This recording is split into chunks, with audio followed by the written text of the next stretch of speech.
सुनी अनसुनी कहानियों में लीजिए सुनते हैं कहानी चोर। रचना राजपूत की आवाज़ में। ये कहानी एक ऐसे चोर की है जो बहुत ही बुद्धिमान था। ये चोर कुछ भी चुरा सकता था। इसे पकड़ना बहुत ही मुश्किल था। चोर ने सोचा, मुझे राजधानी जाके राजमहल में चोरी करनी चाहिए। राजमहल की दीवारें ऊंची ऊंची थी। चारों तरफ बहुत सख्त पहरा था। कोई परिंदा भी पर नहीं मार सकता था। महल के ऊपर एक घंटा लटक रहा था। हर एक घंटे बाद उसे बजा दिया जाता था, जिससे लोगों को ज्ञान होता रहे समय का। चोर हर एक घंटे बाद घंटे की आवाज़ में महल की दीवार पे एक कील लगा देता था। इस प्रकार शाम अंधेरा होते ही उसने अपना काम शुरू कर दिया और सुबह होने से पहले वो दीवार पार करके महल से सोने और हीरे के जवाहरात चुरा कर ले गया। जब सुबह चोरी का पता चला तो खबर आग की तरह पूरे महल में फैल गई।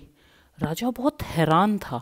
इतने कड़े पहरे में ये कौन चोर है जो राजघराने के जेवर चुरा कर ले गया। अब राजा ने सभा बुलाई और पहरा और ज़्यादा सख्त कर दिया। चोर को पकड़ने पे इनाम भी रख दिया।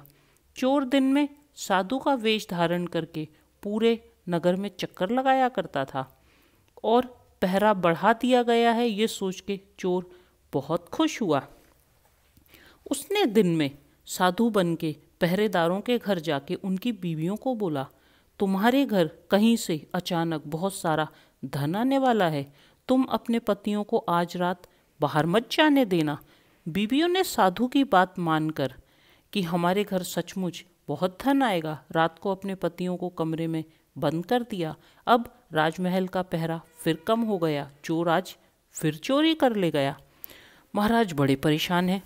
सोच रहे हैं आज मैं खुद ही बिना किसी को बताए इस चोर को पकड़ के रहूँगा। राजा रात को बाहर निकला। साधु को बैठा देख पूछने लगे, बाबा किसी चोर को यहाँ घूमते देखा है क्या? साधु बोला, आप यहाँ साधु बन के भेष बदल के बैठ जाएं। आप चोर को जल्दी पकड़ लेंगे और मैं आपकी पोशाक पहन के नगर का आपके बदले चक्कर लगाए आता हूँ। राजा को साधु की बात अच्छी लग गई। राजा अब साधु का वेश बनाकर वहाँ पर बैठ गया और चोर राजा के कपड़े पहनकर चल दिया। नगर के चक्कर लगाने की जगह वो सीधे जा पहुँचा महल में और फिर चोरी कर लाया। जब रात आधी से ज़्यादा निकल गई तो चोर वापस राजा के पास आया और बोला, महाराज आपके नगर का पूरा चक्कर लगाए आया हूँ, कोई चोर नहीं है दूर दूर तक। शायद आपके डर से भाग गया होगा, अब नहीं आएगा। आप महल में जाकर आराम करें। सुबह जब राजा को पता चला आज फिर महल में चोरी हो गई है, राजा ने ऐलान करवा दिया, जो कोई भी चोर है मैं उससे मिलना चाहता हूँ। चोर को सजा नहीं दी जाएगी, उसे इनाम दिया जाएगा।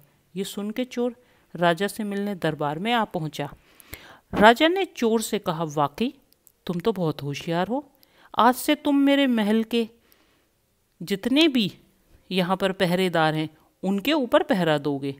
तुम्हें महल में नौकरी दे दी जाती है, अब तुम इसी महल में रहोगे, यहीं तुम्हारे रहने का इंतज़ाम कर दिया जाएगा।